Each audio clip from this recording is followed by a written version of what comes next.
that fine? Great. So welcome everyone. Thank you so much for joining today. I understand for many of us, it's our first in-person event in many years. So thank you so much for joining us today. Just a few logistical notes before we get started. If you need to use the restroom, they're right behind this wall. You can go either direction around to get to them. We have refreshments in the back. If at any point you want to, it's very nice outside today. I'm told that it's very warm for Washington, D.C. I'm from Arizona, and I find it quite chilly still. But you're welcome to go out and enjoy the nice weather on the patio. And I think that's all the logistical notes. Oh, and the other thing, we're asking everyone to please keep your masks on unless you're up here presenting or if you're eating food or drinking while during the discussion, just for everyone's safety. So again, thank you everyone for joining today. To talk about operationalizing public participation in federal science and technology policy. The institution or the loose network that we've tried to bring together is centered around the Expert and Citizen Assessment of Science and Technology Network, or ECAST. 10 years ago, ECAST was really just an idea, and over the past 10 years of it kind of being an experiment, we've learned a lot, and we hope we'll be able to share some of those lessons today, as well as hear some of your input as well. ECAST really came into being as something that was as we were all concerned about addressing a democratic gap in science and technology policy. We also recognize that moving forward, it's a wonderful tool for hopefully promoting equity-centered outcomes as well, and we hope to have some time to discuss that today. So our general agenda for today, we're going to learn a little bit about the history of ECAST from our first panel up here. Then Emily Hostetler from the Museum of Science is going to walk us through an example forum so you all can get a sense of what some of the methodologies we use and the practice actually looks like.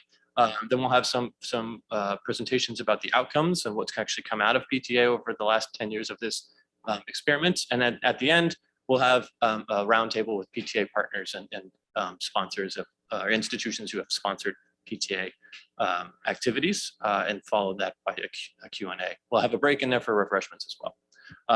So first, to start off, we're going to start off with our panel of ECAST founders. First is Darlene Cavalier of SciStarter and ASU. And oh yes, I need to give you a mic.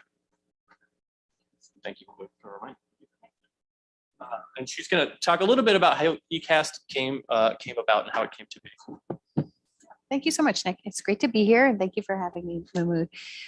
So my name is Darlene Cavalier, and I'm with Arizona State University in the School for the Future of Innovation and Society, and with SciStarter, which is a website that helps connect people to citizen science projects in need of their help. So going back at least 10 years ago, I found this happy group here and came in contact with a lot of you as a regular person, a regular citizen, working at Discover magazine. And at that time, Discover had millions of readers. That's a lot of people who were paying money to receive a magazine, who most of whom never finished college, let alone even started college. So it often stuck with me as also the first person to go to college in my family of what else might be out there for somebody who did not go to college or definitely didn't become a scientist. And so by working at Discover magazine, I started to actually become interested in science. And it actually wasn't until I worked at Discover that I started taking an interest in science. So after a decade or so, getting tired of the commute from Philadelphia to New York where I was working, I decided to go back to school to explore how somebody without a science degree might actually engage in the world of science. So I had quickly started learning about what's now called citizen science or public participation in scientific research or crowdsourcing or community science. And also was by chance assigned a paper by Dr. Susan Lindy to write about the rise and the fall of the Office of Technology Assessment, something I never heard of, and I was terrified. So I went into overdrive. I read almost every report that came out of the OTA, and I don't remember now. It was something like 536 reports, something like that. But they were actually written for somebody like me. I didn't find them too technical. They weren't too long. And I started setting up interviews with some of the original legislative architects, and really wanted to know why it came to be and why it closed its doors.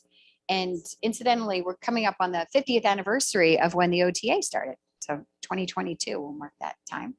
But when I was assigned the paper, there was enough time that had gone by that other countries had started their own versions of the Office of Technology Assessment, but they took something maybe more seriously than we did at the time. And that was the citizen input component, which is buried in that legislative language.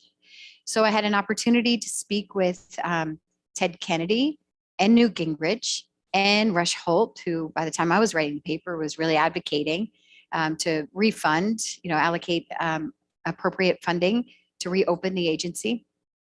And is everybody familiar with what the Office of Technology Assessment is? Is anybody not? Okay, it was an agency that worked for Congress, and they would help provide expert advice on, or opinions, I guess, or they said not advice, not opinions, kind of summaries on where things might head in the future with emerging technologies. And so the citizen input part of it could have allowed for even richer context to some of the emerging technologies. Not just economics or scientific fact, but also things that we now know, or I came to learn later, that go into developing science policy.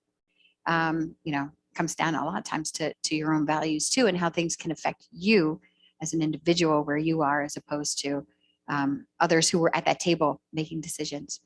So with a lot of leeway to start to compare what other countries were doing and how they were able to make citizen science often a hallmark of their activities, the interviews were very interesting, especially from Ted Kennedy, of saying, look, this was put together in the 70s. This is before the internet. And this was also at a time during when the squeaky wheels would show up. And so trying to convince people that you were going to be able to get members of the public who were representative of a cross section of people who usually didn't have their voices heard was difficult. People were very skeptical of it. And I actually came to learn through interviews with, maybe some of you are in this room, people who worked at professional science organizations. Back then, not now. I found them to be a major barrier. They actually did not have a lot of confidence that regular people would be able to weigh in on some of these conversations. And personally, I think maybe they were threatened a little bit by that voice coming into things. So this is all from just a person in graduate school writing a paper, but it was something that changed my life. About this time, as I mentioned, there was a lot happening with citizen science and organizing all of these different projects and starting to point to, it's not just about environment or bird watching. There's all these different ways that people are taking action on things that they're curious or concerned about. So that always struck me too, of how is it okay to ask people to volunteer for your project, but then not feel comfortable about having them involved in conversations that may be related to the exact project they're doing, but that have something to do with policy or setting a research agenda. So as a result, part of my interviews were also with Dave Gustin and Richard Sclove and people who were writing in retrospect about the rise and the fall of the OTA. And we just started a very loose network, a couple of calls looking at how to support. My goal was to support Rush Holt in reopening this with citizen input. But I would say that Dick Sclove in particular wisely suggested that we rethink this so that it doesn't meet the same fate as the old OTA, in which citizen input really didn't happen, and that you're always beholden to whoever's in office. If they don't really like what you're saying, it's very easy to rip that funding away again. So through conversations, we looked at ways to decentralize this and move it out of DC and form a network of universities to help with the the research and the evaluation and sharing best practices. We work with museums. You're going to hear from two of my colleagues next, as safe meeting places to help host these deliberations.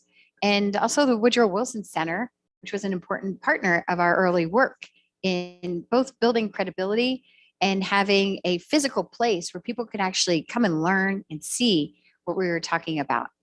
So that was Dave Rajewski from the Wilson Center, David Gustin from Arizona State University, Dick Sclove from the Loca Institute, Larry Bell at the time from the Museum of Science, and myself. And I think one of the things, and quickly after, Mahmud and David, who you'll again hear from soon.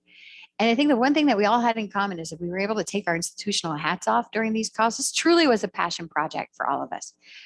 There wasn't money set aside for this. We didn't have our eye on money. It was more or less like, how can we reimagine this and actually allow for public engagement at these important intersections? At that time, we thought we would just be doing the public part of this in the participatory technology aspect assessment. We would be doing the participatory part. Somebody else would be doing the technology assessment. And as Mahmud will describe, we actually ended up doing the P, the T, and the A in our early work and continue to do that. I think we thought that Congress would be our first client, and it turned out it was the federal agencies that became our first client, NASA in particular. So that's kind of how we came from there to where we are now. And it has gone so much further than I think I could have ever imagined, a lot because of Mahmud and David's work. So I'm going to turn it over. I think that's my 5 minutes. I'm just grateful to be here with all of you too. Thanks, Darlene. So, you set me up quite well, but my origin story is that Dave Gustin couldn't make it. So, we were having this launch at the Woodrow Wilson Center, and with Dick Sklow presenting and David Sittenfeld. So I had to represent ASU. So I inherited the blueprint that represents the wisdom of all these people. And it actually came from, 3 different branch of scholarship as well. So there's the science and technology studies, there's the public understanding of science, and there's a public administration component in there as well. So all of us looking at, in addition to democratic failure, also how do we manage complex science and society issues, and how do we sort of transition from public understanding of science to public engagement in science, where we do bi-directional communication. So I got this blueprint, but then where do I start? So we figured that we will be opportunistic. As Darlene mentioned, we thought we will bring the P part to the TA. So our first opportunity was with, there was the Danish Board of Technology, which has actually advanced a lot of these methods, was doing a global consultation on biodiversity. And we figured, okay, why don't we join them and bring the public part, that the US public part, to join this global conversation. So that was our very first, in 2012, we did that with the Convention on Biological Diversity at the UN, but in the US, we actually worked with the State Department. I had no idea they were actually the lead, even though the US is not a signatory. Apparently, we used to have the largest delegation in these things because we have the technical expertise that nobody does. So that was a huge learning process, and we did the proof of concept. And then Darlene, David, the other colleagues, we went starting knocking at the door, say, hey, here's museums and universities can come and work together, do public engagement on all these different issues, but there was no taker. So luckily we found this opportunity that NASA had a request for information on partnership and engagement with the Asteroid Initiative. And we decided to, okay, let's just put in something there. And somehow that got selected and that made it to the rounds, and then ultimately led to our first project, which was on the Asteroid Initiative. So we had the proof of concept. Now we had an application. So we said, okay, this is good. Let's try to work with other agencies. So we got a grant from NOAA, which allowed us to, which David is going to talk about, is going to scale. We had a proof of concept, we had an application, now we could scale this. Can we replicate this in other parts of the country using the museums as backbone? And then we took on a challenge, I think too early in our journey, which was the Department of Energy and Nuclear Waste. I think that's a problem that hasn't been solved and that will not be solved, but we hope it is solved. We jumped in because we thought that if we could actually demonstrate and something effective here, we would have made our case. Well, that was what I would call, using NASA term, a successful failure, because that project was canceled 3/4 quarters of the way in when we had a change in administration. And incidentally, that process is being restarted just last week. So I feel like we have an obligation to share our learning from working with different agencies so that we can actually do this better and at a much bigger scale. So next slide. So we have now had an opportunity to work with a variety of agencies, and we have done 40 forums in 80 cities, 2,100 citizens. And we feel like we have a knowledge base now to share and inform how can different agencies or the legislative bodies can incorporate this idea that Darlene had as a private citizen. How can I participate in my government? And I think there are lots of opportunities as from public commenting to rulemaking and other type of consultations. There's also opportunity. We need research and scholarship to know. So we are kind of advancing all of those fronts. And with the help of some philanthropy, like the Sloan Foundation and Kettering Foundation, during our dry federal years, we still managed to stay and expand on our knowledge. And that's what Darlene and the founders' idea that this needs to be outside of government actually paid off, that we were able to keep adding and learning and building a portfolio of things from geoengineering to driverless cars. And now we have an NIH-funded project on human gene editing, where we're actually using our whole method, next slide, which is basically 3 dialogues. So the first set of dialogues is with the expert stakeholders, but we are now increasingly bringing in public, because a lot of times the question that we ask are not the question that's in public's mind. The framing of the problem is not right. Take human gene editing. Bioethicists will tell you the point to start is somatic versus germline, or enhancement versus therapy. But when we talk to the public, they said, will I have access to any of this? So will I ever see this? Will I benefit from it? I have all these other problems. So I think getting the framing right also means that we need to engage the citizen even in framing the question. And then comes this large deliberations where we kind of try to have a democratically representative group. The idea of participatory technology assessment is to enhance the underrepresented voices. So we are trying to, like NASA wanted to hear from the unusual suspects, same thing with DOE. So we wanted to sort of elevate those voices. And once it's all done, then the big task is to, okay, we just don't want to engage and educate public. We also want it to help us make better decisions. And that's what the last piece, which ends up being another deliberation, this time with policy and decision makers, about how to integrate this, where are the policy windows, what's open, and so forth. So this is kind of where we have landed, but there's ways to go. And we're hoping that as we share our knowledge, as we collect your input, as we try to experiment, as David's going to say, in the museum world, how can we kind of make the pie better? Thanks so much, Mahmud, and to Darlene for your fantastic comments to frame all of this. I also want to thank Mahmud and his team from the Arizona State University for organizing all of this, and for you for coming. And my job, I think, is to give you a sense of some of the ways that we convene people together to have people deliberate on these. And I'm going to do it through the lens of a few examples. You really don't know what this is until you're part of it. And that's why after I'm done talking at you, you're going to get a chance to talk with each other and really immerse yourself in a demonstration of how this works. And the model that we heard about earlier with the Danish Board of Technology, which was an inspiration to us, is the idea of bringing people together across space so that you have a consistent sort of set of materials. Everyone has the background that they need, and what you're bringing are your values. And the idea is that people bring different perspectives based on their lived experience. And so you can have a multi-site engagement where people are given the same background and the same questions, and then scholars, like someone that you'll hear from later today, have an opportunity to analyze what people say when those different perspectives and backgrounds and lived experience are put through this process, so that they can co-produce knowledge, talking to each other, sharing perspectives, and creating hopefully usable outcomes for decision makers. And one example of that is what you see on the screen up there. We were fortunate to be able to be part of a global deliberation in which I and some of my colleagues from the Museum of Science worked with partners at Arizona State University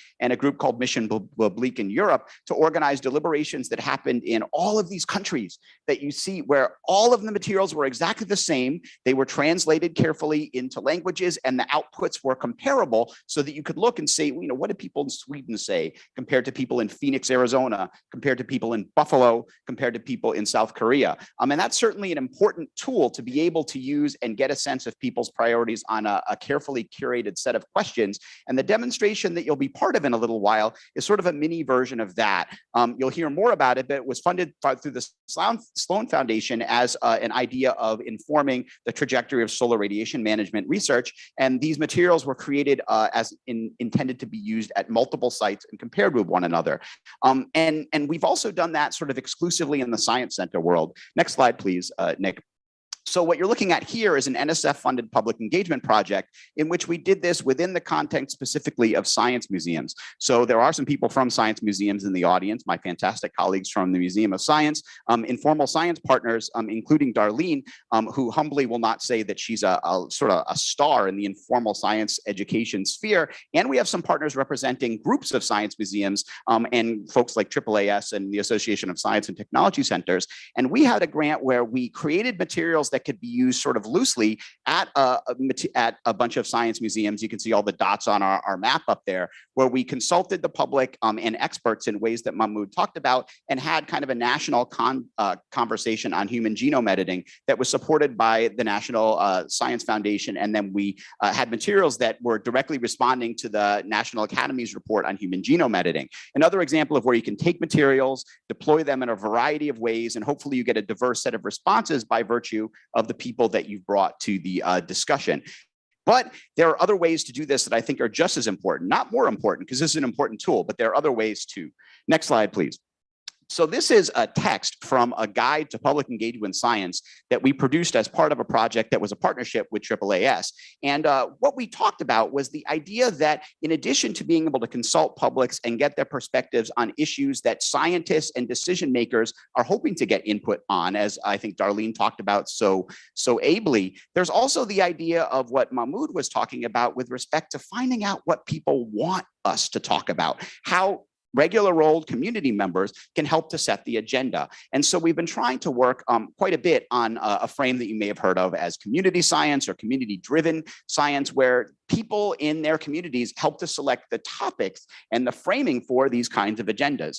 Next slide, please. And I want to end with two examples of things that are in that direction. And there are many other examples I'm sure that you'll bring to the table. And it's a complementary way of doing this work that I think we're hoping to get input on how these tools can be combined in a way that can help to inform the next 10 years of our network and the work that we're doing.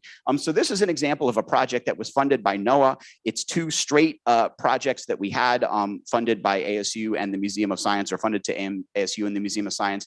And the specific idea here, as Mahmud said, was to have a scaling function. So the first project created day-long deliberations on climate resilience that were put into place at 8 science museums, including the Museum of Life and Science in North Carolina, where we have a colleague from here, but around the country.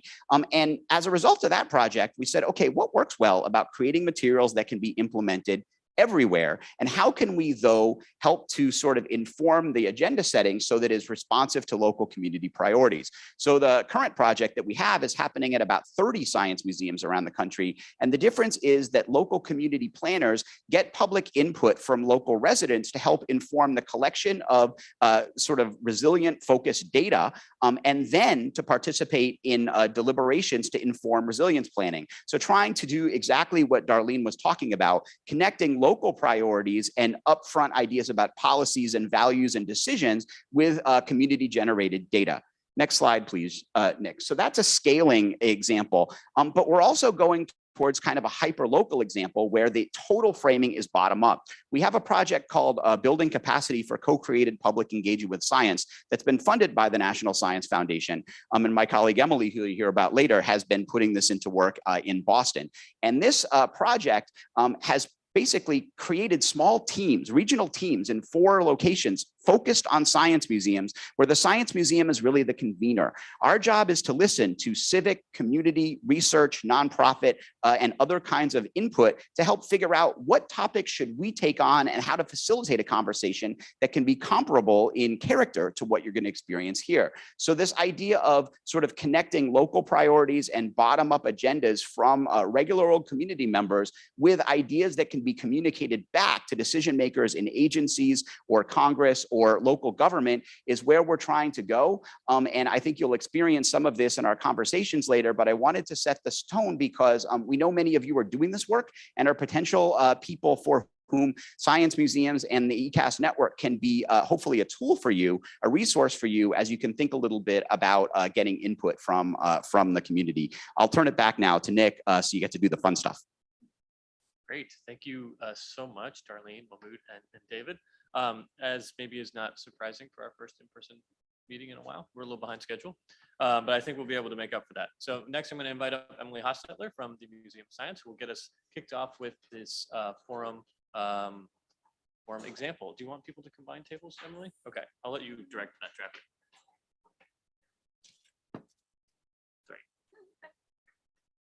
Hi, everyone. This is the first time I've talked in front of a real room of people in years, so prepare yourselves. All right, so if you are at a table with fewer than 3 people, if you can move to another table. It looks like maybe just here in front, if you can move to another table, I think that should be okay. There's only 3 people in that back table. Do you want, should we? I don't know. Okay, yes, if you can move to one of like the table next to you, and then I think we can deal with the table of 3 and we'll be good to go. Perfect. All right, thank you so much. All right, we can go to the next slide, please. Oh, sorry, just kidding. It's on me. Great. Oh, perfect. Okay. All right, great. Thanks, everyone. We always have more robust conversations with 4 or more people, so I think we will be good to go. So hi again, everyone. My name is Emily Hostetler. I'm part of the current science communication team at the Museum of Science in Boston. I was on the team who helped actually develop our PTA forum on climate intervention research, and I'll be sharing just a small part of the forum with you all today, smaller maybe even than I intended because we are running short on time. So let's just begin with a little bit of background information.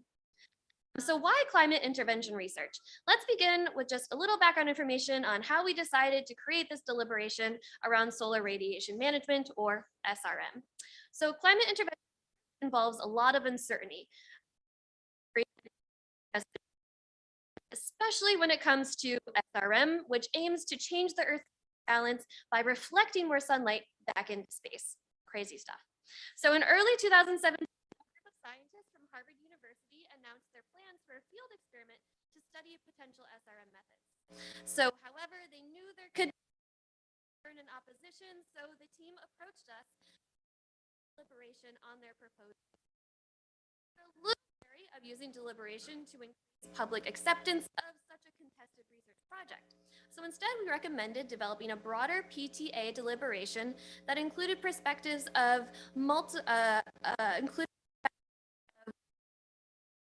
and for SRM radiation management.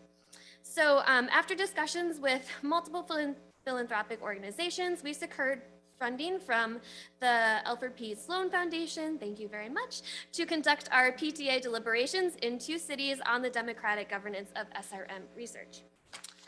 So what did the planning process look like? Because we wanted to explore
Testing 1, 2, 3. Testing 1, 2, 3.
I guess I'm bringing people to order, I guess. This is it. Yeah.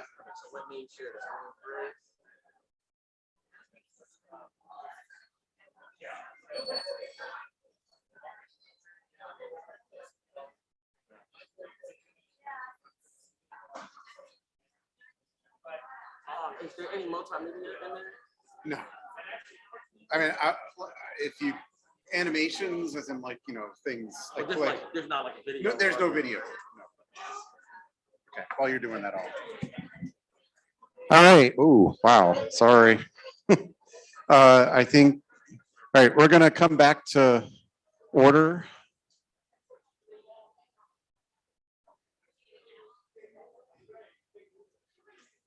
All right, now I know why Nick decided to give me this job. All right, yeah. Okay. So we're going to start part 2 of this afternoon show. I'm David Tomblin. I am at the University of Maryland. I direct the Science, Technology, and Society program there. But I've also worked with ECAST since 2011, December 2011. And my main role with ECAST has been mainly as like research coordinator, trying to create outputs that people can learn from our projects.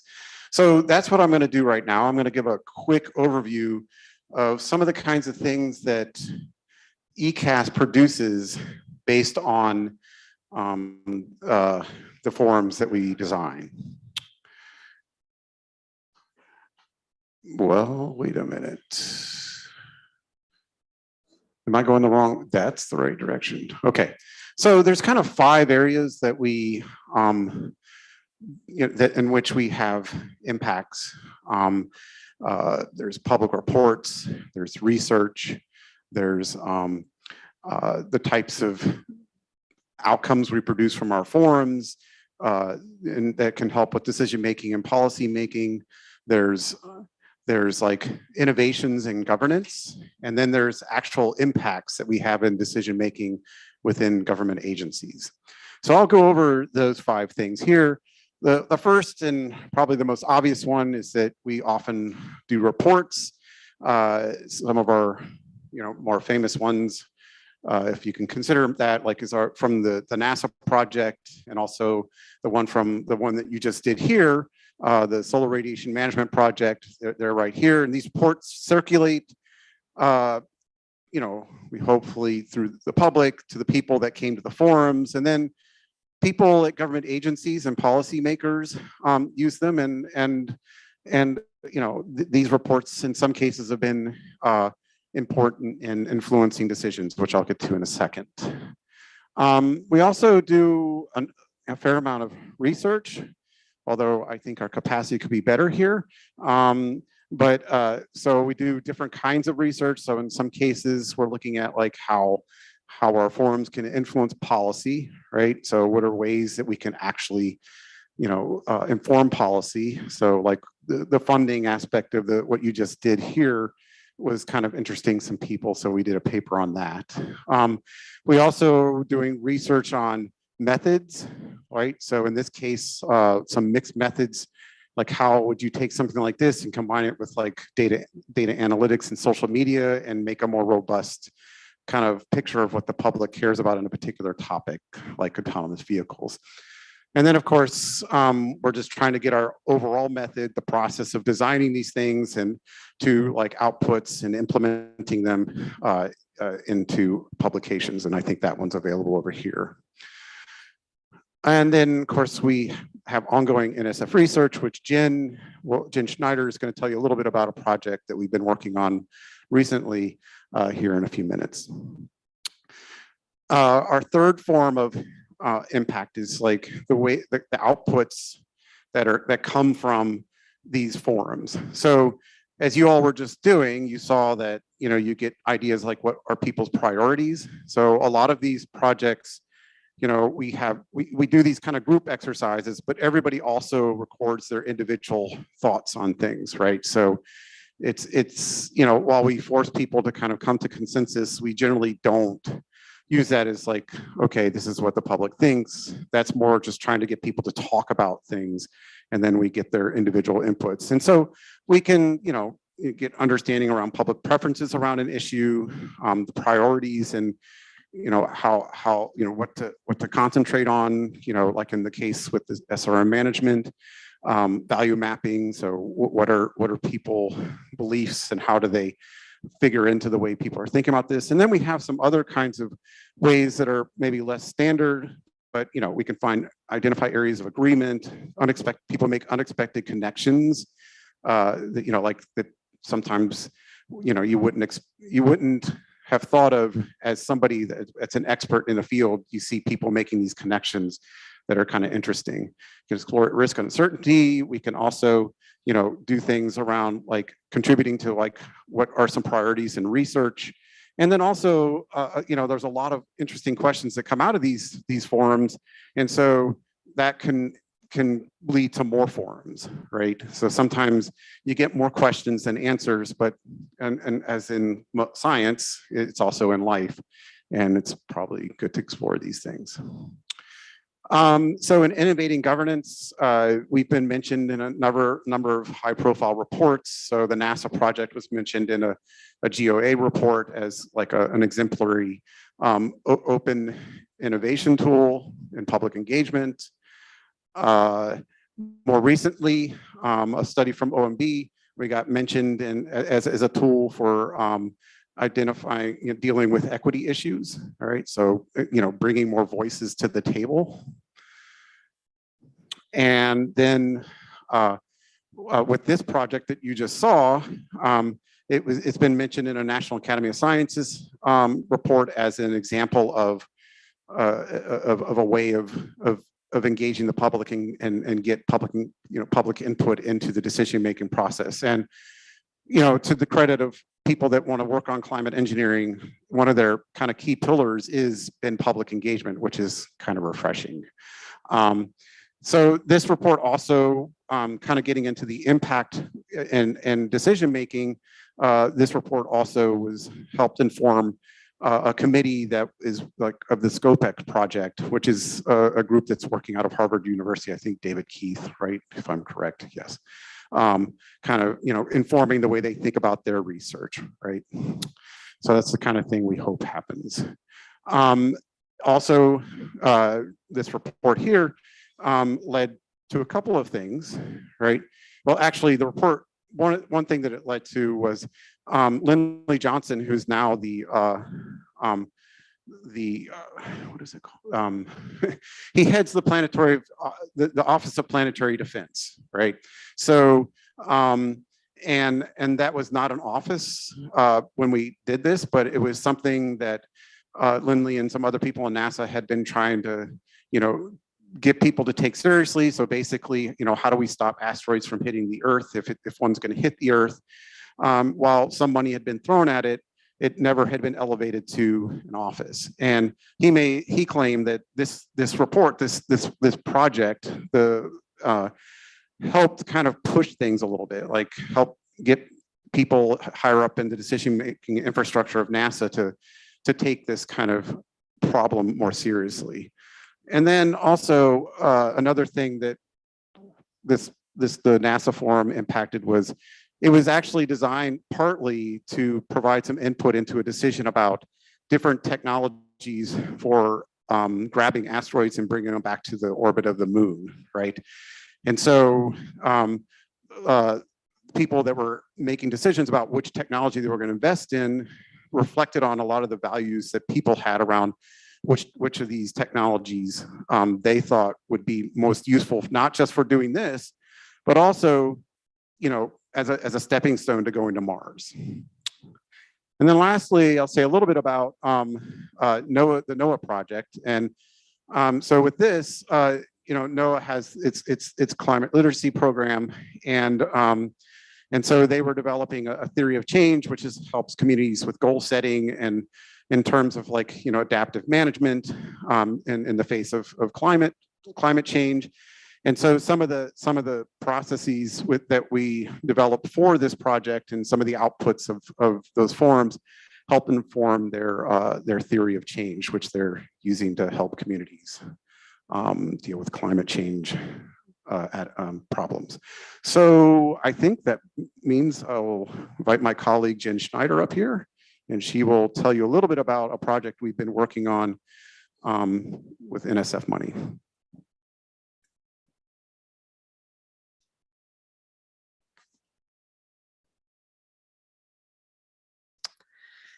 It's such a pleasure to be here in this room. I'm from Boise State University. This is a long trip across the country. I also want to say that it was such a pleasure to get to do this project that I'm going to tell you about. We have a lot of data specifically from the European context about what it means to do PTA in federal government agencies. We don't have hardly any from here because it's so new. It's really cutting edge. And so getting to study some of these projects has been just a privilege. And for those of you in the room who helped us with this project, thank you. So this was a 3-year National Science Foundation funded project. We studied 3 of the projects that you've already heard mentioned here today, the NASA project, the DOE project, and the NOAA project that David was just talking about. They took place, these different PTA efforts took place ranging anywhere from 2014 to 2018. We studied them from about 2019 to just this year. And so we did sort of an interview process that had some drawbacks that we can talk about later. But that is how we did the work. And I will say that a key member of our team was Chris Torres, now Dr. Chris Torres. He's graduating tomorrow. It's very exciting. Public Policy and Administration, Boise State. David and I, and then of course, I don't have Mahmud on here. Mahmud should be on here. And then we had a small army of undergrad students under David's supervision who did data analysis. Chris conducted 32 semi-structured interviews, about an hour each, about 28 hours total with participants from the agencies, ECAST personnel, contractors, and then we did a lot of document analysis for the project as well. And it's interesting, the research question really evolved over time. We started out sort of with a hypothesis that when agencies invite ECAST in, agency experts may themselves sort of change over time. They may start to view the public differently. I still think that's true, but it turned out that that was very difficult to study after the fact. And so what really started to emerge from the data was this question: in what ways do the political and administrative contexts of federal agencies shape PTA? So those of us who are in SDS, we like to think that PTA is like the center, public engagement's the center. And we were just constantly being invited to decenter it in these agencies. Not that it's not important, it's just not the center of the work. So Chris, through his dissertation work, identified 8 factors that might make it more or less likely that a PTA exercise will be successful and sustainable. And I have a very naive definition of successful and sustainable here, meaning, did it actually happen? Did it inform decision-making or provide decision support in some way? And is it likely to occur again? Like, were there bad feelings or good feelings about it? So I'm not going to go through all 8 factors today. I'll talk more about them tomorrow. But I did want to just give you a little taste of some of the kind of top-line findings. Probably the most significant finding from the study was that what really, really mattered was the presence of what we're calling a policy entrepreneur within the agency. So that's a term from policy studies, but this is somebody who's located within the agency, is probably the main ECAST conduit or contact. They often have training in science technology society or science technology policy or a related field. They're very agile within the agency. They work well across agency programs and directorates as opposed to being narrowly focused. They're knowledgeable about agency culture, meaning they sort of know where the pain points are and where the levers are. They're open to innovating with public engagement, and they understand administrative rules, which we did not expect that to be a big deal. It turns out to be a big deal for doing PTA. And those of you in agencies are nodding your heads right now. I don't know why we didn't think of it, but it is. Okay, and just very quickly, I want to say a couple of other things that we found. One, top cover. That's a phrase from one of our interviewees. Folks up the management chain within the agency, providing you with a little cover as the policy entrepreneur to do your work, super important. If that top cover is missing or if it's undermining in some way, that weakens the likelihood that PTA would be successful. Financial arrangements really matter. So cooperative agreements or prizes or contracts or grants all have very different consequences for how free or not you are to do PTA. And then again, no surprise probably to anybody in this room, but having political blessings all the way up to the presidential level or curses really matters too, right? So if you have a president who decides to support public engagement and in fact mandates it, that's very different than a president who says we are not doing that.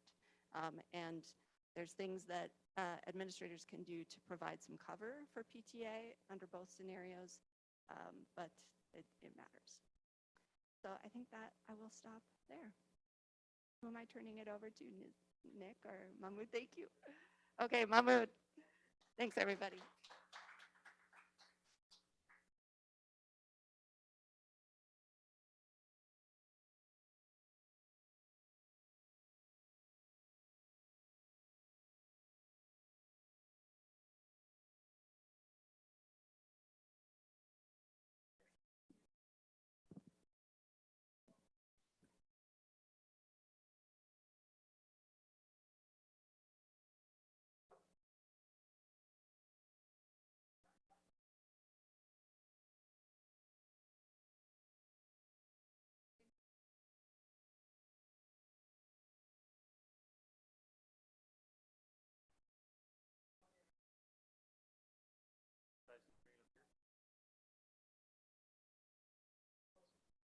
Do I need to bring them up on?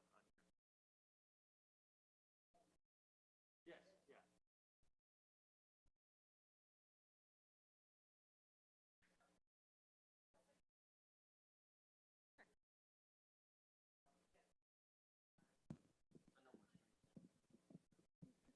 I don't think there's no screen sharing, right?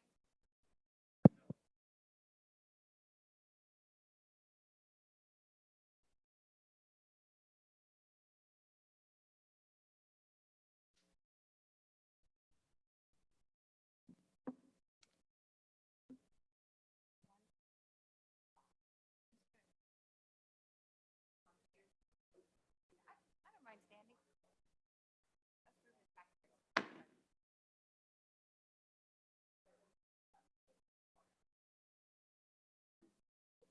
to see you. We were so far now. I guess we'll leave room for. Hey, Amy.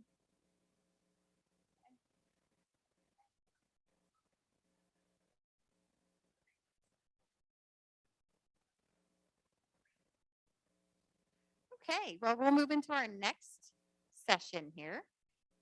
This is the ECAST sponsors roundtable, opportunities and challenges for PTA in research, education, and policy.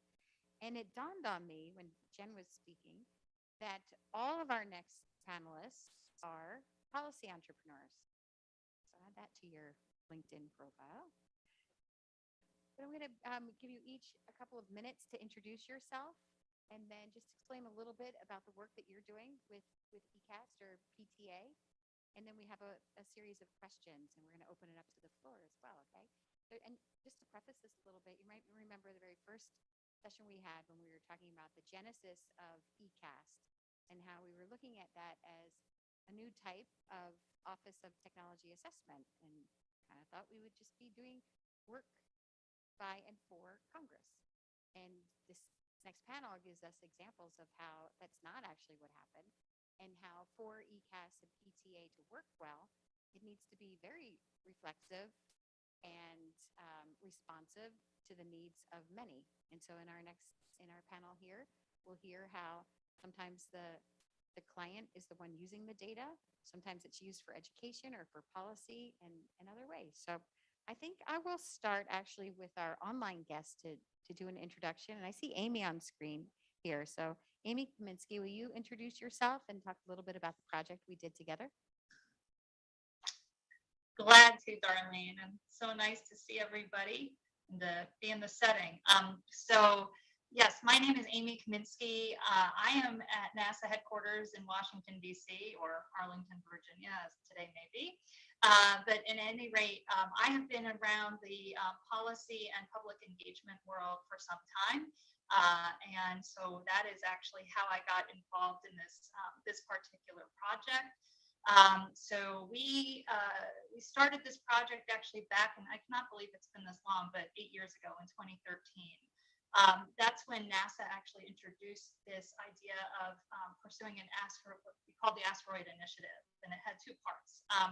One was called the Asteroid Grand Challenge, which was to identify asteroids, potentially hazardous asteroids that may be approaching Earth, and how might we mitigate the impacts of such an impact.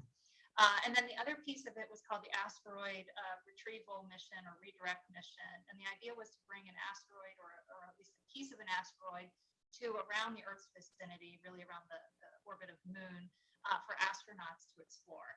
And we were really interested in finding very broad participation, just to get beyond the idea of the usual suspects and the solutions that they could bring to the asteroid initiative. And so we put out a request for information around the asteroid initiative, and ECAST submitted an idea in response to that call for conducting a participatory technology assessment to really gauge public values around these efforts. And as Darlene points out, yes, I'm a policy entrepreneur, and we saw this proposal and said, this is a really, I mean, this would be fabulous for NASA to do. It really, I mean, NASA itself, I mean, NASA has a very storied history of public engagement, but what NASA really hasn't done much is listen to the public. We do things like invite people to select names of spacecraft and vote for songs to wake up the astronauts on the space station and things like that. But we're really, we had been and still, I mean, we've come some way, but just hadn't done a lot in hearing from the public on their views on the. So this seemed like a really fabulous opportunity, and we, a small group of us advocated that we take this up, and we formed a cooperative agreement with ECAST to do a PTA around our asteroid initiative. And we specifically selected a cooperative agreement as an appropriate tool versus a grant or a contract, because with a cooperative agreement, it meant we could have a very balanced co-creation of this initiative or the PTA, working ECAST and NASA hand in hand. And I think that was really essential to the success of the activity. Really, we had two project goals. One was to, in fact, get these diverse views around the asteroid initiative and understand how the public felt about, like, who do you trust to warn you and do something about an incoming asteroid? Would it be okay to use nuclear devices to blow up said asteroid? So things like that were things we were interested in. And we were also interested in piloting this particular methodology because, it was totally new. We had never taken any kind of, public views into account like this, and certainly not on a looking at technical aspects of a NASA program or upstream. So we had two deliberations. They were both in November of 2014 or October, November, one in Phoenix, one in Boston. And we invited roughly 100 attendees to each of them that reflected the demographic makeup of those two cities. I got to attend the Boston event myself. I thought it was an extraordinary experience. It was the level, the quality of the event, the quality of how folks were given information and were able to engage with that information and were led through dialogues and were empowered to participate was just absolutely mind-blowing. And so those of us who were involved with the project, I think at NASA, were really pleased with it. David mentioned about how some of the results were used in aligning with our decision on the asteroid redirect mission. The Planetary Defense Office, of course, there was the connection there and its growth. I think our management was generally pleased with the outcomes. I'll stop here because I'm not sure how much, if you wanted to probe later, Darlene, the sort of the longer view of impacts, but what do you think? Do you want to save that for dialogue? I don't want to monopolize. Let's come back to here, that. So That's a great question we can come back to.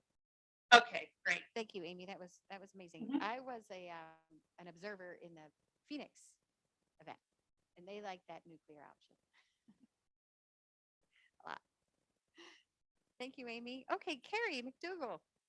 please introduce yourself and tell us about the project that you're working on? Oh, definitely. Oh, you know what, Carrie, do you mind if I go to Evan? I did say that I would do that. Sorry about that. Evan, you're on next. Evan Michelson from the Alfred P. Sloan Foundation. Will you please introduce yourself and tell us about your project? Sure. Hi, everyone. Happy to be here. Oh, good. There I am. See myself live. So I'm Evan Michelson, as you heard, Program Director at the Sloan Foundation. I oversee our Energy Environment Program, which is focused on supporting largely academic research that will help inform the transition to low carbon energy systems in the United States, looking at environmental, economic, technological, and distributional issues. And the project that we funded, which you heard about just a little while ago, and I believe participated in a simulation exercise on, was around solar radiation management and trying to understand public views around SRM and solar geoengineering.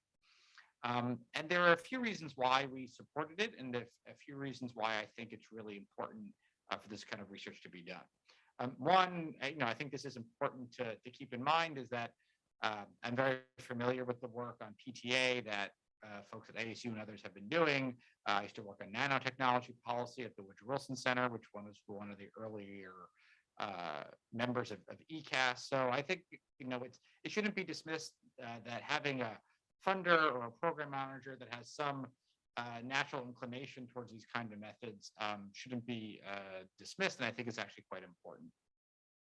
And the reason that we were really interested in this project is that solar radiation management has been in an interesting place over the past few years, and especially when we made the award for the collaboration to do this work, the National Academies has had a series of high-profile reports on this issue that kind of laid out both an analysis and a research agenda, and it became clear that there was a substantial need for social science research in this area. The program that I lead is pretty broad in terms of disciplinary and methodological approaches. We fund a lot of work in traditional classic economics. We fund a lot of other forms of qualitative research, surveys, interviews, things like that. We fund work that does large-scale data collection and analysis. And I was really interested in rounding out our grant-making portfolio, which covers a wide range of topic areas. And in fact, solar radiation management is one of the narrower ones, or ones that is actually not as in scope for us as some of the others. I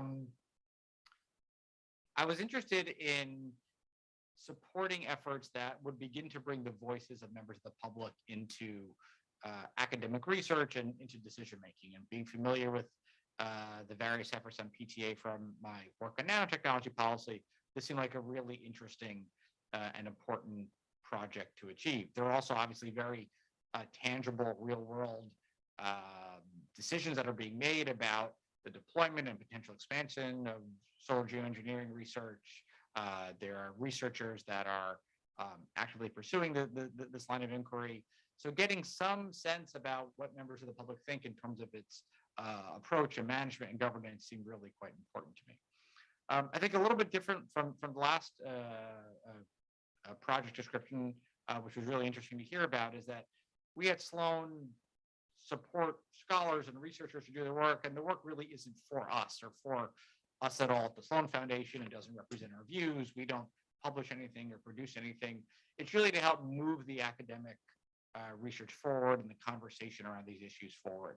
And I think that's partly why we were also drawn to this work in this case, because in addition to the rigorous social science that was being done, there's engagement with other kinds of entities and the Museum of Science and others that could help connect with members of the public, but also have more of a policy relevant dissemination platform as well. So pairing that strong academic base with policy decision-making was really important. But the fact that it's sort of that we at Sloan are not involved in the research that we fund meant that the research results can and should land where they did. And I think that the final report that was put out was quite intriguing and had really demonstrated that there is, with a reasonable amount of information provided to members of the public, that they come up with really interesting, insightful, nuanced assessments of how to manage some of these emerging technological challenges and risks. And I think the more that research can demonstrate that fact, I think the better off we'll be from a policymaking perspective. So why don't I stop there and happy to discuss further later on. That was great. Thank you very much. And we will come back with questions. Okay, now to Carrie McDougall from NOAA. Okay, hi, I'm Carrie McDougall. I'm the Senior Program Manager in NOAA's Office of Education, and I'm the co-lead for the Environmental Literacy Program. And just from the name of the program, you're probably getting a sense this is a completely different frame. And so I think it's really interesting the three of us are going back to back because this is a third version of how to implement ECAST, which is totally different from the other two you've just heard about. This is a non-research project, and the goals were not to inform NOAA at all, in fact. So we did not solicit the project from ECAST. It actually came to us through an open grant competition that we ran through the Environmental Literacy Program. And ASU, partnering with the Museum of Science, proposed this approach as a way to meet our grant solicitation, which was calling for projects to do education and public engagement around community resilience. And you saw a little bit ago, David showed the cover of our theory of change. And in our theory of change, we lay out what we believe are the necessary components to get the public to engage on community resilience, building community resilience. And that is through a series of education and public engagement efforts. And what we were really focused on is how do you get people to move from individual action and thinking about changes they can make as individuals to collective and community level action. And what we really liked about the ECAST work is when you have this social environment where people engage with each other around community scale issues, that's how they start to build that collective action. That's how they build connections with each other. All of the projects have been done in local communities about community specific issues. And local government has been invited to observe and in some cases inform the deliberations. And so we haven't used the results in NOAA specifically, other than to see that this is a good method to get members of the public to engage on climate resilience concepts and to start to realize that they have a role in this in their local community. Because with climate change, it cannot be only about scientists and policymakers and local government engineers. It has to be a whole of society approach, which means each individual living in that community has to see themselves as being part of that solution space and informing policy on a local level. And so the ECAST approach provided a forum for doing that. And so what we found is that, so this was coming in as an education project, not necessarily a technology assessment or research assessment project. The participants in these forums learned all about climate change, even though that wasn't presented as an explicit goal to those participants. But when they did before and after studies, people's awareness of climate change science and solutions went way up, even though it hadn't been taught to them in a traditional presentation way. Yet engaging in this way really helped them increase their knowledge, increase their awareness. And then they started thinking about these, how do we deliberate? How do we make decisions? What are the trade-offs we have to consider when we evaluate these different solutions? And then local government members were there to, again, inform and listen to their answers. So for the NOAA project, it was mostly about looking at this as an approach for appropriately engaging local people in climate resilience issues. And that is, we've continued to promote it as an approach. It is incorporated into our theory of change, which governs all of our future funding. So all of our future solicitations point to the theory of change, saying these are effective methods that we want to solicit more applications along the lines of that. And so the deliberative forums are in there. So for NOAA, it was a very different kind of use of ECAST. It was funded as a cooperative agreement, but it was so that we could bring in climate subject matter experts to the forums, not necessarily so that we could structure the kind of input we wanted back to the agency. So, but I think it's great to see all of these different ways that ECAST can be used by agencies and philanthropic organizations and others. So I'll leave it at that. That's great. Thank you, Carrie. And David Sittenfeld, who's the next speaker, is the PI on the grant that Carrie just described. So David, you might just want to drop the mic and go home. That was pretty good. Okay, David, go ahead. So, you know, it's really fantastic to hear from these people who, as you're hearing about, are different sort of clients for this sort of information that the people at these tables can make. And I'll go back and quickly echo the remarks I made at the beginning of the afternoon, and they have to do with the idea of a toolbox. And for the client to think a little bit about what they want to get from the public and from the experts that they're interacting with. Carrie mentioned the theory of change, and one thing that we've really tried to focus on is the idea of collective science literacy, the idea that a community has everything it needs to know to solve a problem as best it can, but facilitating the sort of mutual learning between those actors in a way that feels equitable and brings forward consideration of the kinds of things that a decision maker has to really weigh. That is the challenging part. How do you do that in a way that the invitation feels authentic to everyone concerned? How do you do it in a way that the information feels relevant to people in local communities and to people making these decisions? And that's something that we've really gotten a lot of guidance on, I think, through the NOAA project in particular, about thinking about the trajectory of, you know, how we use community ideas to help frame ideas that can still be relevant to people making decisions in local communities. So I wouldn't say that there's, you know, increased value in the sort of idea of doing something that's exactly the same across many, many sites, vis-a-vis something that's co-created and has parts that are similar and different at different locations. I think these are tools, and the tools sort of depend a little bit on what kind of learning we want to facilitate.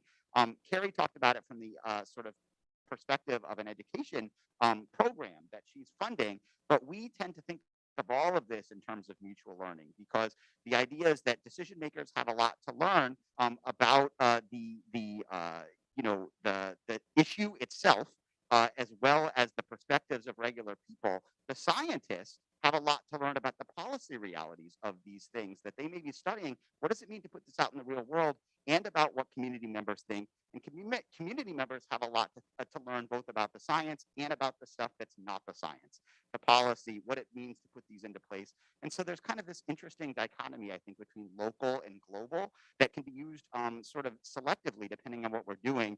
And none of that is new. I mean, you look at all the work that the Thriving Earth Exchange is doing, for example, we're strongly influenced by the idea of trying to use this community science literacy model, and defining community is an important part in that. David, it's a good reminder too. We often say that everybody knows something and nobody knows everything. Great example there. And Mahmud, time for you to bring it all home for us. So, you know, for me, the thing was, what is the value proposition? And very early on, I learned that it's different for different people. So when we did our very first one, that was the Worldwide Views on Biodiversity, David Blockstein was our keynote speaker. He was very skeptical about, can we take a person from the street, talk about biodiversity at a global scale, and come away with useful answers? So David, you know, after his keynote, he said, okay, I'm going to sit at this table. I said, sure. And then he says, oh, can I go join that table? We had 15 tables. He stayed the whole day. And see, the thing, what I began to realize, whatever we were telling David about this method, this process, its exact value proposition for him was that he had to experience it and see it. So the socializing part of this whole effort is really, really important. At that time, the National Academy will not sponsor, it was happening at the Koshland Science Museum, will not be an official partner because the materials that we generated did not come through the National Academy boards or panels.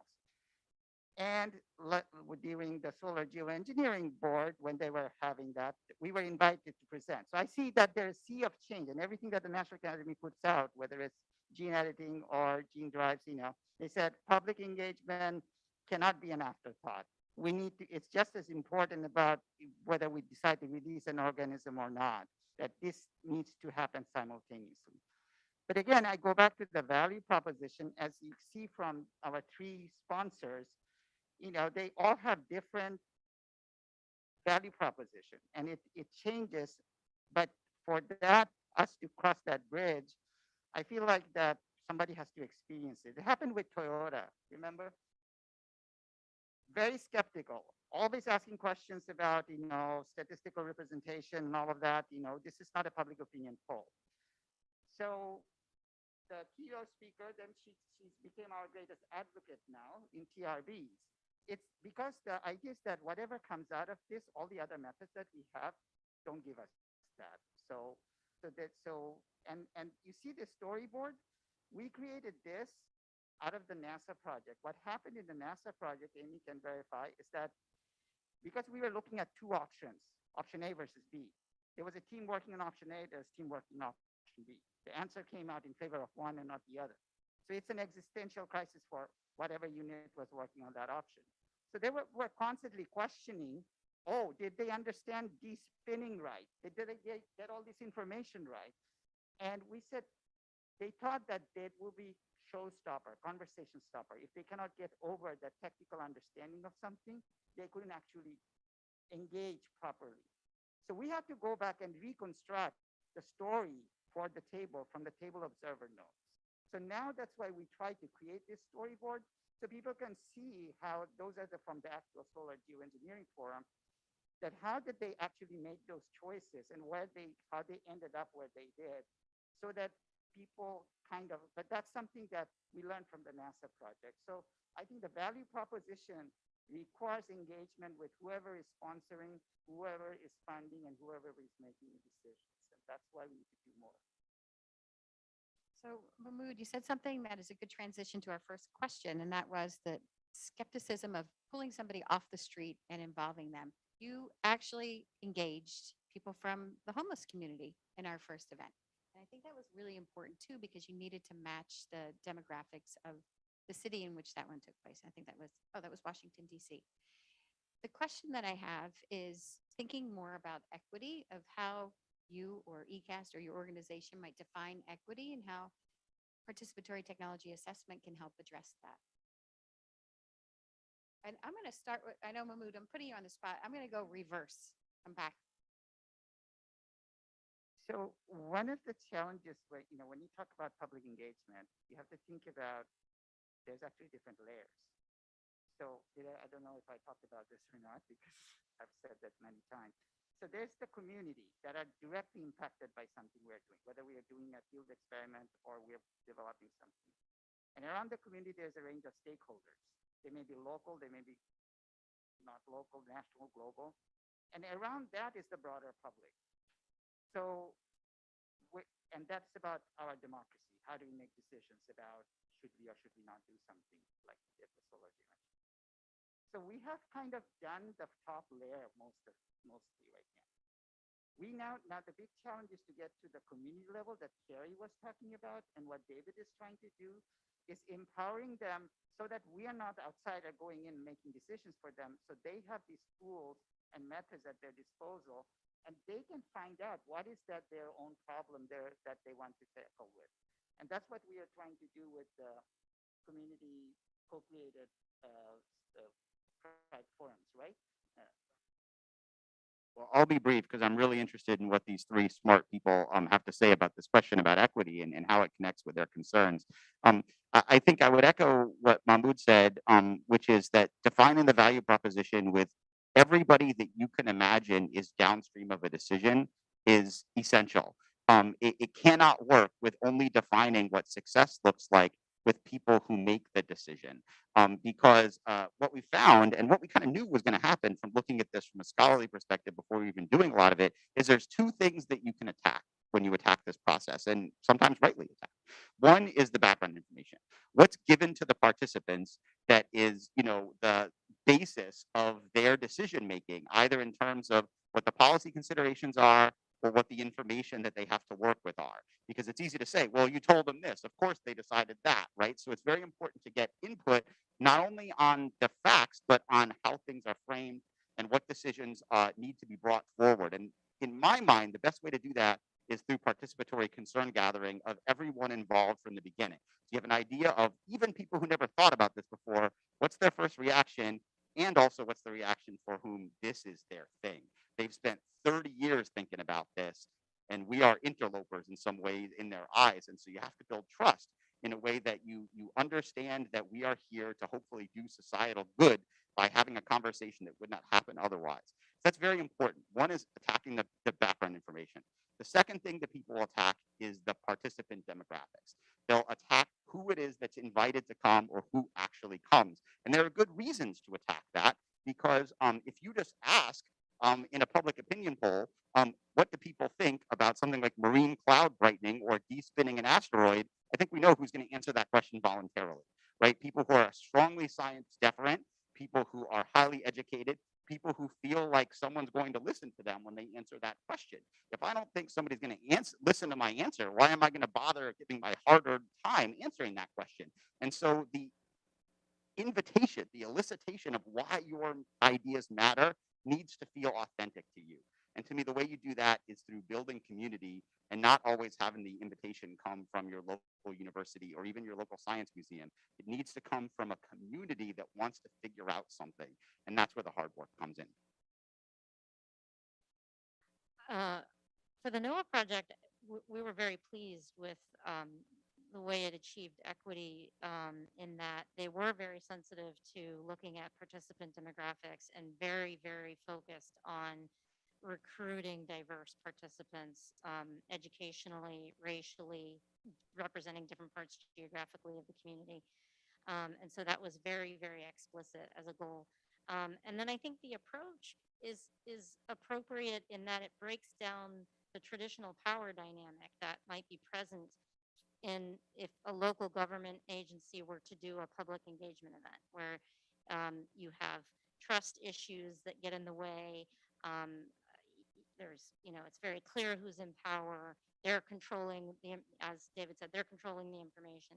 This was not being offered by the local government. It was being offered by a group that didn't actually have a stake in the outcome at all. And so I think that really changed the dynamic, and then the whole approach that is embedded in this participatory technology assessment and deliberative forums is very appropriate for giving equal representation to everyone's opinion. And that was very, very important for people feeling valued and that their opinion was appreciated and that they were heard. And so this whole approach, I feel, is nailing it in terms of an equitable approach. So we're very pleased. Thank you. Evan, did you hear the question? Would you like me to repeat it? No, I heard it and thought I was just thinking about my response. So a few points. One is that, in a lot of social science research, especially one that involves qualitative methods, a lot of the work is focused on organizational stakeholders. So you'll do interviews with people that run organizations that are involved in the issue that you're concerned with, or you'll look at membership organizations and talk to people that are, members of the public on one hand, but also knowledgeable about the issue. What I think is really interesting about PTA and the approaches that we've heard about so far today on the equity side of things is that it gives those people it gives true members of the community as much standing in having a say and an opinion and an informed opinion on these issues as people that are affiliated with one group or another. And I think that that's a really important and overlooked issue a lot of times. And in some ways, it's actually quite radical, even though it probably shouldn't be. The other thing I was thinking, based upon what Mahmud was saying, is this notion of having to experience it to understand it.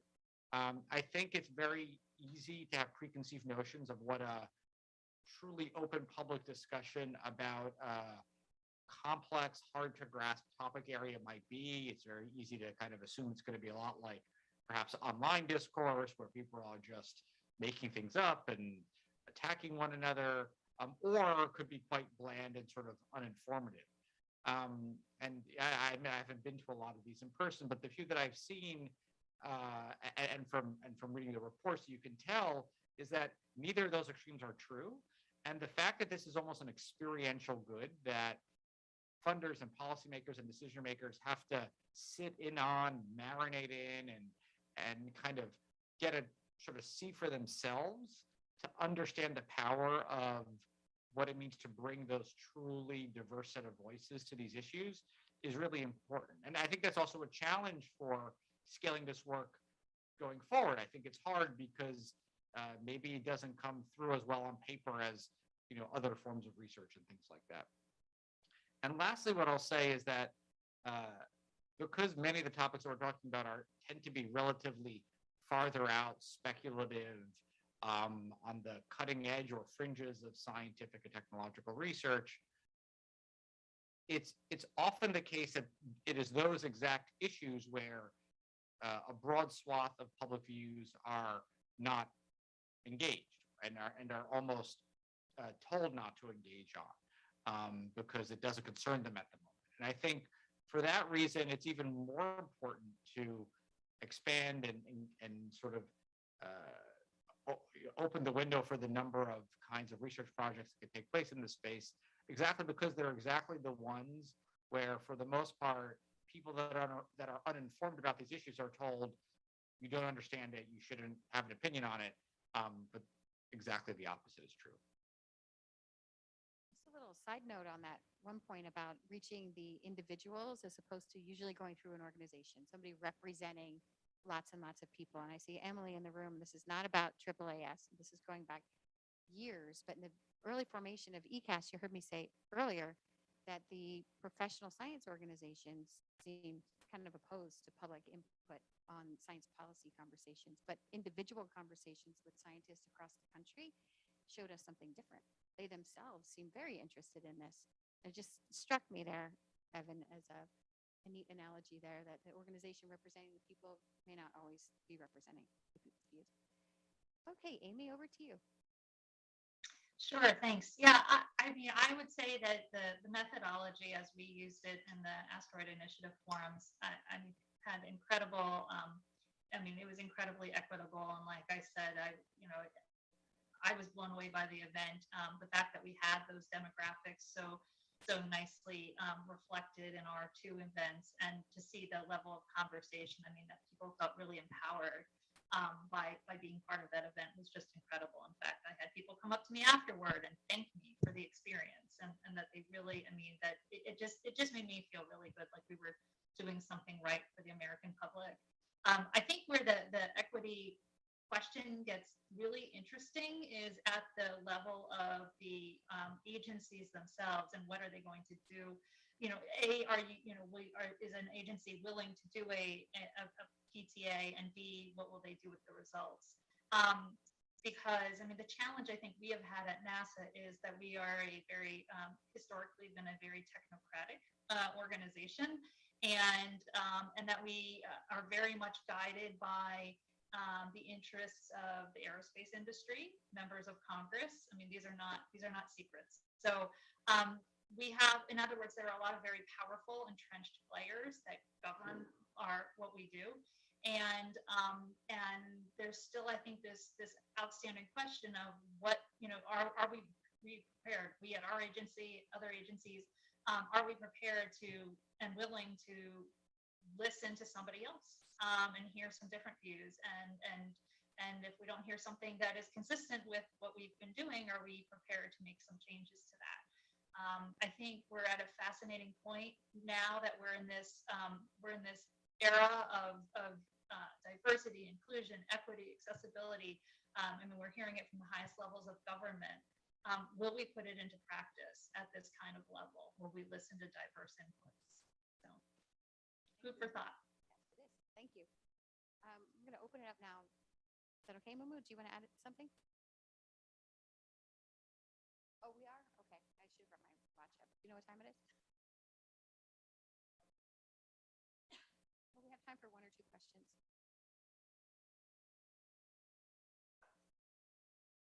Yeah.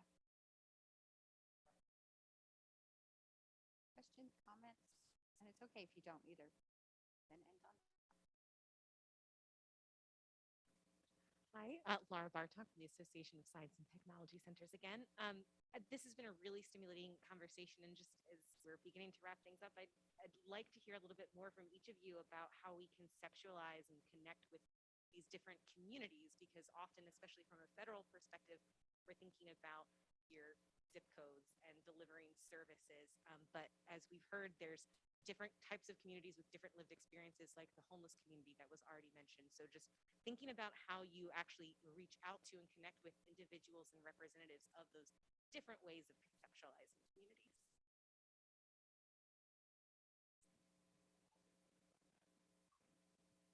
This will sound naive, but I think I'll go back to the idea of making sure that the invitation includes what the person is going to get out of it.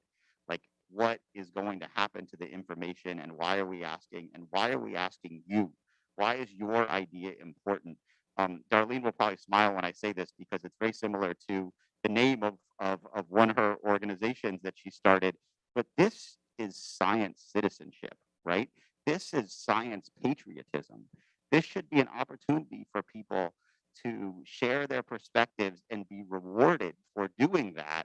And I'll give my origin story really quickly, because it's also naive. I read this book. It's called Deliberation Day.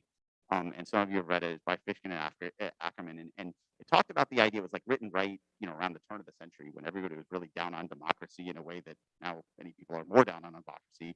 And they talked about, like, in this fractured world, like, we needed a way to get people together to believe again in the systems that we depend on when it comes to making decisions. And the idea was that we take a day when a lot of us go to the beach or the mall, pick a holiday, right? And this holiday is given new, or make a new holiday. This holiday is given new sort of, like, Flag Day might be a good one, I think. It's given new sort of, like, importance, because it gives people a chance to get together and talk to each other about something that's on everybody's mind, and nobody has a chance to talk to each other in an authentic way. So the idea was that you might have everybody go to the library and talk about something that might be on the public agenda for the voting for that state or something. And I thought, well, science museums could be that. They could be places we could do it for science, maybe not for these larger, thornier issues that are so important, but they could be that for science. And I thought that was such a new idea. And then I found out that there were these people around the world that were already doing it, and somebody like Darlene that had been talking about doing it and combining it with getting public input to Congress. And that should be clear to people, that if you do this, your input is going to matter, either at the local level or for higher levels of government. But if we don't make it clear why we're doing it, then people are very busy, and they're going to say, well, that sounds great, but somebody else can do that.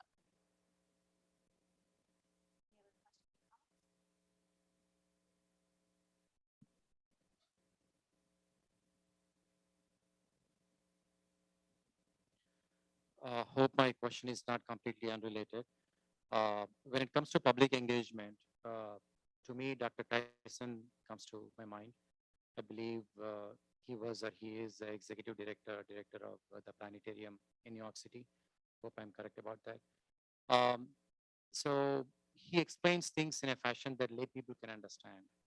So when it comes to policies related to science and engineering, do you think that there is a need to have more scientists that can explain things that lay people can understand in various cities?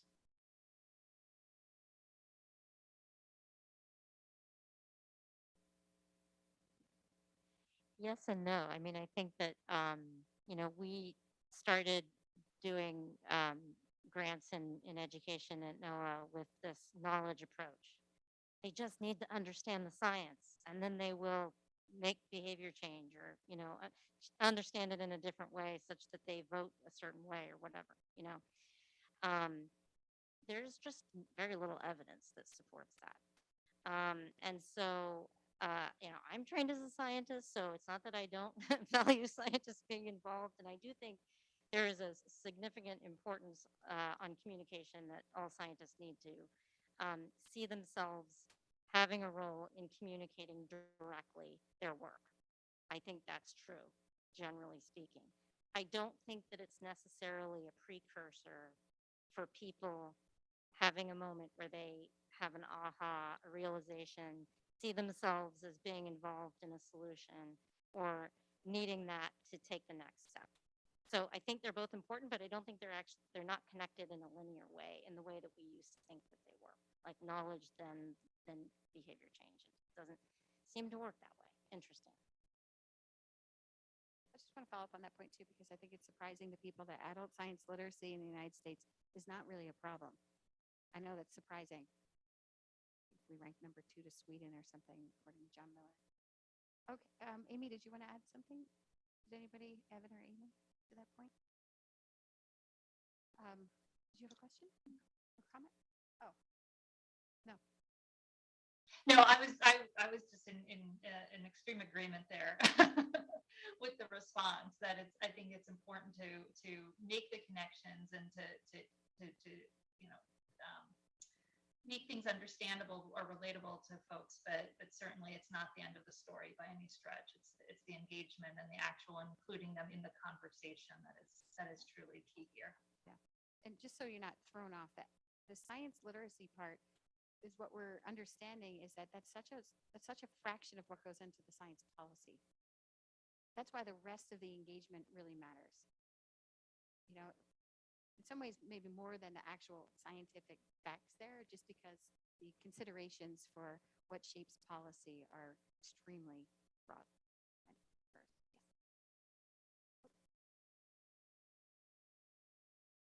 So I'm really impressed with this process. It seems kind of, well, it's very thoughtful, but it also seems kind of slow. Like it seems like just to figure out how to frame the question, you need to have like one of these sessions and maybe several of these sessions before you can frame it exactly right. And there's so much competition with, say, the social media and of, you know, I don't even want to call it discussion or whatever. Have you thought about ways of taking this kind of methodology and figuring out how to scale it, like through social media, so that it's more effective and maybe as a counterpoint to social media?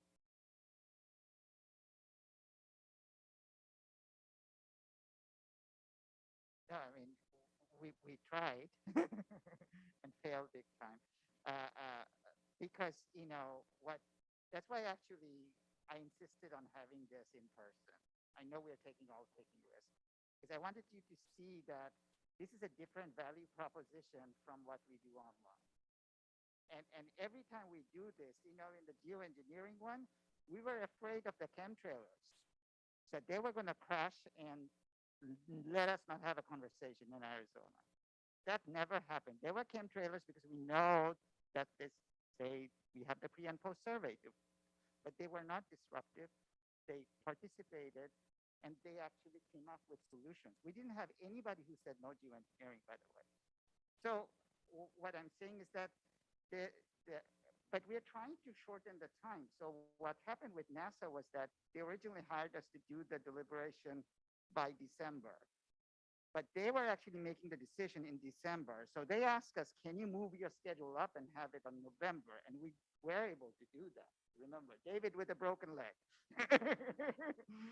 Yeah, he broke his leg between the Phoenix and the Boston deliberation, but we were able to do it. So I think we're quite nimble in terms of, it's not like an online, you do a poll, instant poll, but we can now have shortened the process. And if we use things like natural language processing and those kind of things, we can do the analytics much quicker.